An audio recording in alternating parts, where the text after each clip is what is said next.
What do you think? New year, new brick. Why is it that so many people put off going to the gym until a new year?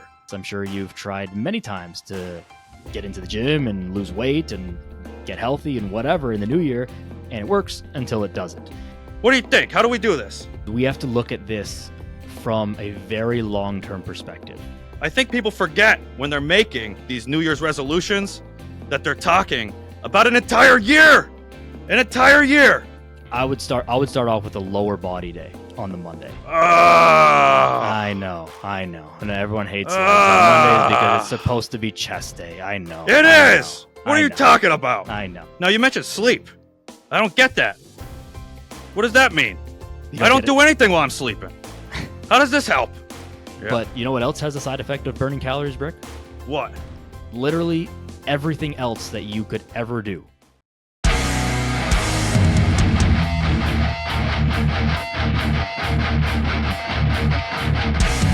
Brick Headstrong! Brick Headstrong! He's got the reps to you! He's got the reps to you! Brick Headstrong!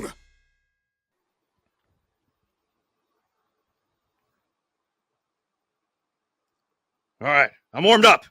Daniel, welcome to Reppin Fitness. Brick, thanks for having me. I'm looking forward to this. I'm happy to talk to you today. Me too. A fellow podcaster, the Daniel Yores. Is that how you say your last name? That is correct. That is correct. How many people get that wrong? Quite a few, I'd say. People go Yorks. They throw a K in there somehow, or Yorks. Yours. Yeah, that's a yours. I could see that. I could see yours. But you had Andrew Coates on as a guest on your podcast. How'd it go? It was amazing. Andrew is a great friend. He's been just recently. He's been on twice. He was actually on very early on. He's been a great friend and an even better mentor in the fitness space. I think it's safe to say Andrew is the unofficial mayor of online fitness. He knows everyone and has a phenomenal relationship with everyone. If you see him at these conferences, I haven't seen you at one of the conferences, Brick. No, I haven't been there yet. But when you see Andrew there, he's like best friends with literally everyone. It's quite a phenomenal to see. And so yeah, Andrew's great, but he's a solid dude and really good coach and really good information. So it's a good podcast. What do you think? 2025, maybe Brick can become the mayor of fitness. What do you think? I think it would be tough to dethrone Andrew. Wow! But Brick, I would help you in your campaign. I would help you. Nice. Yeah, I'm gonna need a team that can back me up. But listen, this is Reppin Fitness. I bring on fitness coaches, fitness pros like yourself to help some people get things started the right way. How long have you been on fitness, coach? Almost 10 years, like around 9 years Whoa. now. But it's been something that's been building for a really long time. I mean, the short version of the long story is I played sports as a kid. I got injured an absolute ton. Through all of those injuries, I was in and out of physical therapy, athletic therapy, chiro, this, that, and the other thing. And I just got really interested in the human body, how it works, how to make it perform better, and how to make it stop breaking down so much as best as I could. And so all of that led me through my education, where I then became a trainer. And before I was training people, professionally, I was training friends and family and stuff like that and helping out those people. So yeah, so here we are. So it's about almost 10 years in now. You mentioned that you played sports as a kid. What sports? Soccer was my main sport that I trained at and excelled in to a degree. But I played a little bit of everything. Do you remember the first time that you've been to the gym when you were a kid? I do remember the first time. What'd you do? So I was it was with my dad and my coach and the coach's son who was a friend.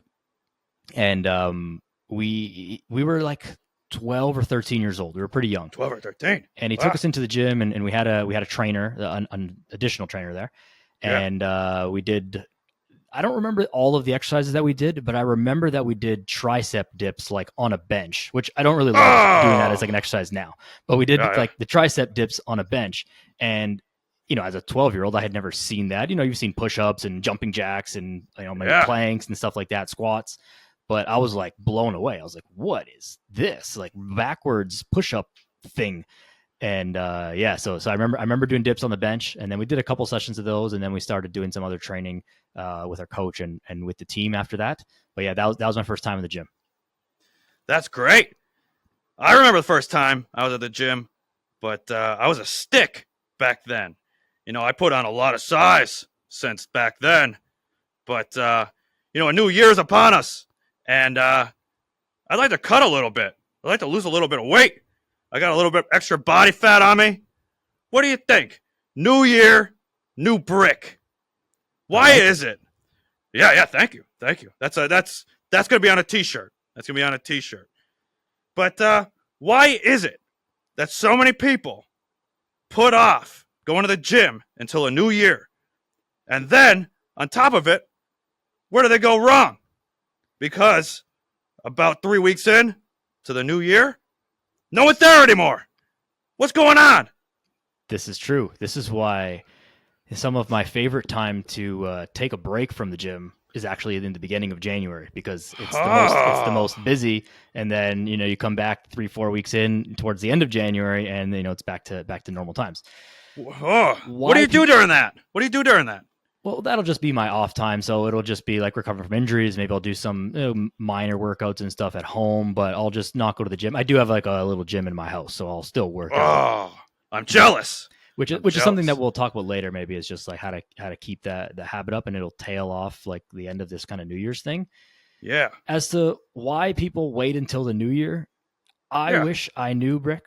I wish I knew. I think this is just a human psychology thing. It's the same reason why we wait until Monday to start things. The same reason why we wait until after this thing at work is over. I think we just have this idealistic sense that after X arbitrary date or X arbitrary time, then things are going to be easier. Things are going to be simpler. I'm going to finally be able to stick to it once this thing is out of the way. Yeah. And we know from years and years and years, people listening to this, I'm sure you've tried many times to get into the gym and lose weight and get healthy and whatever in the new year, and it works until it doesn't. So I think the key there is understand that, accept that, and just get started right now. Whatever day that this is, start right now. I agree. I love that, because no matter what, new year, new month, new week, or even a new day, you only have today to work on it. I know that's cliche. People think, oh, well, 2025 is coming. Are you sure? Are you sure? We don't know that. We don't know what's going to happen today. So what's the best way to start fresh in the new day when it comes to fitness? The best way to start is by doing the thing that seems the easiest to you, or the thing that you hate the least. So it could be as simple as go outside and go for a walk. That is always my go-to because it's accessible to everyone. Me too. You're getting fresh air, all of those good things. Steps are reps. Steps are reps. I like that. I'm going to put that one on a t-shirt. Hey, be careful. Okay. I might sue you. But you can do it. You can do it. Fair. Getting steps, I think is the biggest or the easiest starting point for most people, lowest barrier to entry. However, sometimes it's not. Like steps are a giant needle mover over long periods of time. But if you just go for a walk today, you'll feel good and you'll feel nice, but you might not feel like, wow, I'm in it. I'm doing the fitness thing. I'm a gym person now. I'm like really living this life. So sometimes you need a little bit more, and that means going to the gym or going to a class or hiring a trainer at the local gym, or something like that. Something that's a little bit more. Even in this could be also true on the nutrition side of things, where maybe you start meal prepping. Maybe you have a little bit of a diet overhaul. So that's the place to start, is like the thing that sounds the best to you, because there are a lot of steps to take and they're all interrelated, but you've got to take them one at a time.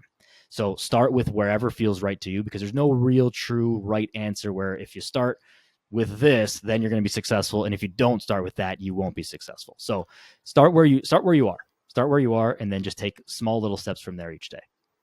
I like that. Now let's say while you were saying that, I came up with like 4 different things I'd like to do, maybe change. Mm-hmm. How do I break this down? Is this something like an atomic habit where maybe month 1, I focus in on my step count and maybe meal prepping a little bit. And then maybe month 2, I introduce the gym. What do you think? How do we do this? I think that that's a solid way to do it, because we have to look at this from a very long-term perspective. Being healthy and being fit is not just a 30-day challenge. It's not a New Year's resolution. It may start by one of those things, but in reality, it is the rest of your life.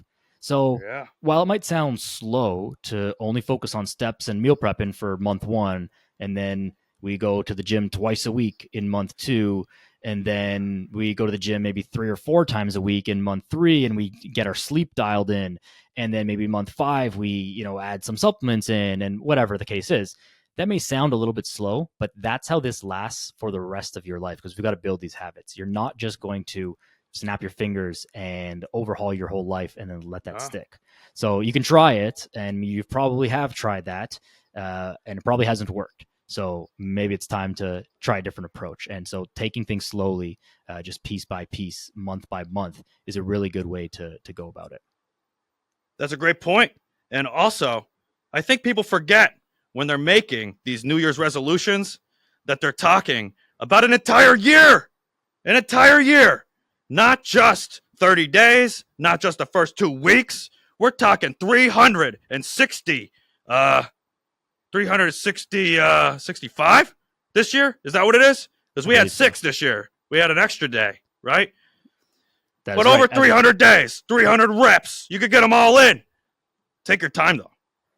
Correct. This is another point that I wanted to make, is that I think you should strive, maybe not, honestly, even from the get-go, exercise every single day. And that doesn't mean go to the gym every single day, lift the heaviest weights you can every day, and like burn yourself into the ground. It just means that in some way, you've got to move your body in like an intentional way every single day, even if that's for just 10 minutes, just to check the box. Because again, when we want to think about the whole year and then further than that, the rest of your life, like this has to just become part of who you are and what it is that you do. If you set out to only exercise once a week, which is fine, it's really hard to make that habit like part of your actual lifestyle, because it's just a thing that's on the to-do list, and then it gets pushed off to, you set that you're going to go to the gym on Wednesday. Wednesday rolls around, you're busy. Okay, I'll go tomorrow. Tomorrow comes, you're tired. Push it off to Friday. It's Friday. Who's going to go to the gym on Friday for the first day? I'll start again on Monday, and then you're already a week behind, right? So I hate that. I hate it. Exactly. So setting out to exercise every single day, even if it's just a 10-minute walk, and then you have your workouts or your cardio days or whatever in between that, but on a weekly schedule is actually a really good way to go for everyone, whether you've been in the gym for a while or you're just starting out brand new right now. So when I'm looking, sorry, let me do that. So when I'm looking at my workout program, I see on it, it says active rest days. What's that? Active rest days is exactly what we were just talking about, where you're still doing some amount of activity, but you're not going to the gym and lifting the world, or going to a cardio class and sprinting your butt off. What's some examples? Going for a walk is a great example. Oh, okay. Playing a sport that's like lower intensity. You're not going to go full court basketball or 11-on-11 soccer game where you're going crazy. But just going for a walk is probably the best example, and getting out in nature. It could even be a swim, or maybe like a bike ride. Walking around the mall even works. So anything that's like moving your body, and even I would say like that's the day where you might clean your whole house, where you're still moving around, you're up and down stairs, you're carrying things around. Like that is still active rest. You're still moving around and doing stuff, but you're not necessarily doing it in like this very structured workout. There are very few days, I won't say never, but very few days where, you take the whole day to like, oh, I just need to lay on the couch and watch Netflix and not move at all the whole day. Yeah. Those days will come, but very few and very far between. Huh. Now I'm sorry, but I'm going to keep hitting you with random questions here, because I know there's some viewers at home trying to figure their schedule out, right? So what about, let's say I could get to the gym 3 times a week. But I can only get to the gym on Mondays, Tuesdays, and Wednesdays. Is that okay? How do I work this? It's definitely okay. It's not Okay. perfect, but that's fine because this whole journey is not going to be perfect. So if you can only get to the gym on Mondays, Tuesdays, and Wednesdays, the way that I would set up the workouts is that we want to make each workout not conflict with the next workout. So Right. Monday might be I would start off with a lower body day on the Monday. I know. And everyone hates Mondays because it's supposed to be chest day. I know. It I is. know, What I are you know, talking about? I know. Unbelievable. But All right. You have Leg the day. most. You have the most rest done there, right? Yeah, that's true. You'll be the most rested, and you'll have the most time for the legs to recover again. Then on Tuesday, I would hit. That's when I would hit like the chest day. I would go upper body push, so chest and shoulders and triceps. That's what I'm talking about. I'll be That's right. there. I'll be there Tuesday. That's the best day. You know, when you're talking about workout schedules, you know that you never miss chest day. You might miss a leg day here and there, never miss chest day. That's just a written rule. And then Wednesday, that's when I do the back day, and I'd have my back stuff in there, posterior chain. But that way you're hitting everything once a week, and then you're not going to be too like sore or beat up from those things. Another way you could do it is actually just do full body workouts all 3 days, where you're not going to like overly tax any one part of your body. You'll hit a little bit of every muscle group every single day. And that's a solid way to do it as well. So either of those would be okay. And if you're more on the beginner side of things, then I would start off with the full body workouts each day in a row. If you're a little bit more intermediate, pushing towards advanced, then I might go with like the legs push pull. Nice. You got me all fired up. I had a pre-workout before this started, so now I'm ready. I want to get in the gym. But hey, this is Reppin Fitness, so we got to talk about reps. What kind of rep ranges are you working in? What are you doing at the gym? Have you been there today? I have been there today. Oh, nice. What'd you do? I've been doing something. I did legs today, actually. Oh, legs and back. So quads and back. That was my workout today. I like that. So I've been doing something a little bit different, kind of experimenting on myself a little bit, where I'm working in like a 5 to 10 rep range. 5 to 10, which is a little bit of a wide gap. But the way that I'm doing it for my main exercises is like I'll do 5 sets of 5, and then at that weight. Then I'm trying to add reps to that every single week. So I did 5 this week, and then maybe I'll do 5 sets of 6 next week, and then the next week it'll maybe be 5 sets of 3 sets of 6 and 2 sets of 7, something like that, until I get up to where I can do 5 sets of 10 at that same weight. When I hit that weight, then I'll drop it back down to 5, and then work my way back up the weight. Yeah, up the weight. Yeah, I think I'm jumping in this. That's what I've been playing with myself. But for most people in most scenarios, like somewhere between the 8 to 12 rep range for most of your exercises is solid. And the way that I think about rep ranges is that the number doesn't actually matter. Your body can't count, right? Your muscles don't know what 8 reps are or 10 reps or 50 reps are. It doesn't know. It only knows whether it's been worked hard or not worked hard. And so I see people, I'm not sure if you see people like this as well, Brick, but there's people in the gym who stop their sets just when they hit a number. The coach said, do 10 reps of bench press, and they stop at number 10, but they could have done 17 reps. Right. Well, the program doesn't work if you just stop at the number, because your body can't register that number. It matters how hard you work.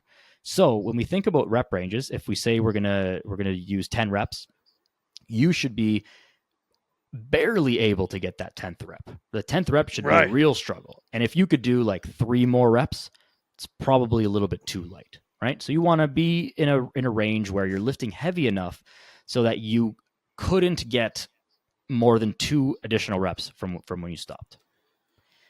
And if you do that, then you know that you're working hard enough so that you're actually going to get the most out of your workout, so that you'll actually, get the results that you're looking for. So when I'm at the gym, right, A lot of the times, I find myself in my opening exercises just finding a comfortable weight that I know I can complete to 10 reps. Is that okay? Or should I be pushing harder right from the get-go? No, that is absolutely okay, and in fact, Oh, that's okay. ideal. Brick is doing it right. Oh. You shouldn't be jumping into the Ah. gym and just trying to fail right at the beginning. Like that is a recipe for disaster. No Or gas going- in the tank. I don't want to be Exactly. I don't want to be there for 10 minutes. I That's want to right. get there in an hour, you know? That's right. Well, even if, I mean, you're just increasing the risk of injury and Yeah, that's not true. setting yourself up for success in any way. Like you've got to have a warm up. I'm still a fan of like doing a general warm up, just some very general mobility and getting the body moving and some blood flow. But this doesn't mean take 37 minutes to do your warm up. Like the warm up takes like 5 minutes, maybe, just moving around. And then your actual warm up is lighter sets of whatever you're going to be doing. So for bench pressing and Brick, how much do you bench? For 400 or 500 pounds? Yeah, I usually do some lightweight 300 for reps of 10 there. Yeah, Right. just to get started. Right. So it might even start a little bit less, right? You might even start with an empty barbell, right? You just feel it. You do a few reps just to feel something. Then you throw one plate on, do a few more reps, 2 plates on, do a few more reps until you get up to your working weight, right? And so, scale that up or down to wherever people at home are at. You do a couple sets, just lightweight, just to feel good. And then that way, when you get to your first actual working set, your body's feeling amazing. Your mind is in the right place and you're ready to really attack it hard. And that's where you're going to get the most out of your workouts and also not get injured as best as possible. How could someone tell if they're pushing themselves too hard or maybe just not enough? What do you think? I would say that probably nobody is pushing themselves too hard unless you are like a professional athlete or really training for a powerlifting meet or something like that, and you're like really taking it seriously. You're not pushing yourself too hard. So I would say don't worry about that. However, you might be not recovering enough, which is the more likely thing. And that probably means you're not eating well and you're not sleeping well. So those are actually very common. And I would encourage everyone to like just take a good hard look at how you're sleeping and how you're eating and how you might be able to improve both of those things, because that's going to make everything in your life better. And I don't say that to be hyperbolic, but it will make everything in your life better. Now, if you are not working hard enough, I think that just goes back really to like what we're talking about with the rep ranges, where if it says 10 and you stopped at 10, but it was only like a 5 out of 10 level of effort, well, that's just not hard enough. Like we want to be pushing up close to like an 8 or 9 level of effort on most exercises. Yeah, I like that. Now, you mentioned sleep, right? I don't get that.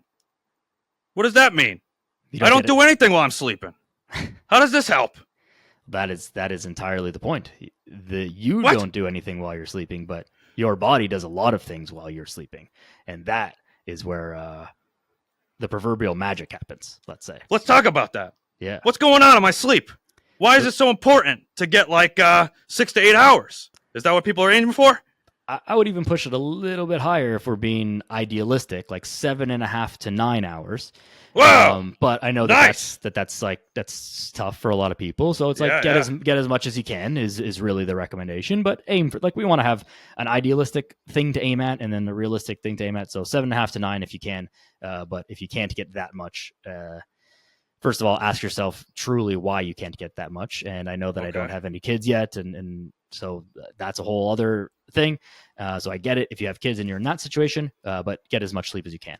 But sleep is where your body recovers. It's where it flushes out all of the bad stuff that has accumulated during the day, where your muscles are going to recover, where a lot of fat loss will occur kind of because of just the amount of time that you're sleeping, because you kind of like you breathe out your fat. Your body's still burning calories while you're sleeping, and it's an accumulation over time. Wow. So a lot of just like the restorative things to make you function well the next day. Now, trying not to get too detailed with it, but when you're underslept, have you heard of the hormone cortisol, Brick? I have. So cortisol is kind of like the stress hormone. Now, when we're underslept, our cortisol goes a little bit higher than it should. And that's not necessarily a problem, but it makes us feel more stressed. It makes us feel more anxious. And when we're in that state of feeling, it's harder to make smart decisions. And one of those decisions that we tend to make that are not great is reaching for junkier foods, sugary foods, fattier foods, and those kind of things, because it has an inverse relationship to how our cortisol is released in our body. So when you eat chocolate chip cookies, it physiologically does make you less stressed. And while that might be a good thing, eating chocolate chip cookies too often is probably not the best thing for getting jacked and shredded. So we want to be sure that we're sleeping well so that we're able to make really good decisions nutritionally and make sure that we have really good energy in our workouts as well, so that all things are firing on all cylinders at all times. Interesting. So we've talked about sleeping to improve your health. We've talked about how walking, active recovery, active rest can help your health.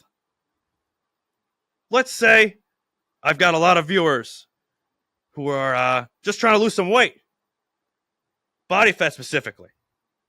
Should they focus in more on weightlifting or doing cardio to get to those results? What do you think? What would help people? Very good question. One thing that is often misunderstood about the role of exercise in weight loss is that the calories burned during exercise, be it cardio or lifting weights, are kind of just a side effect of that exercise, and it's not like the main effect. When you go to the gym to lift weights, you are training your muscles to get bigger and stronger and training your body to move better. When you're doing cardio, you are training your heart and your lungs and your cardiovascular system, hence the name cardio. And both of those things have a side effect of burning calories. Yeah. But you know what else has a side effect of burning calories, Brick? What? Literally everything else that you could ever do burns some amount of calories. So when we know that, the type of exercise that you should be doing for weight loss, I don't want to say it doesn't really matter. I don't want to say it doesn't matter at all, but it doesn't matter that much. As long as you're moving your body, as long as you're exercising, then you're doing well. Now, I think that you should mix both. Do some cardio and some weightlifting, because you want to work on your muscles to be stronger. You want to make sure that you're moving better, and you want to take care of your heart. Like, you want to do all of those things. I'm biased towards enjoying strength training more than I am towards enjoying cardio training. So I would probably push someone to lean in that direction a little bit. I think it's going to have more benefits just with the strength building and like the way that your movement quality is if you had to only pick one. But in reality, if you are someone who's like, hey, I had a bad experience lifting weights when I was younger, or I'm really intimidated by the gym and I don't want to do that, or for any other reason you don't want to lift weights and you just want to do cardio on the treadmill or outside, then by all means start there. Right back to the very first thing we talked about, is just start with the easiest thing for you. So doing only cardio is fine. Doing only strength training is fine. Doing both would be best and ideal. But the real thing is that all of them are burning calories for weight loss. And the thing that's going to move the needle the most on your weight loss is your nutrition and your general lifestyle habits. The working out is going to help, but that's not the thing that's going to drive fat loss the most. Nice. Well, hey, Daniel, this has been great. Thanks for joining me on Reppin Fitness. And then we'll have to talk off air about Brick coming on as a podcast guest. We got to talk about that. I'd love to be on. I can't wait. It'll be great. But let me take it from here. Hey, if you didn't go to the gym today, go to the gym. I told you I'd do it. But let's go. Also, the advice he gave just now, you should do that. Do that instead. Make sure you're tracking what you're doing, and then go get those reps.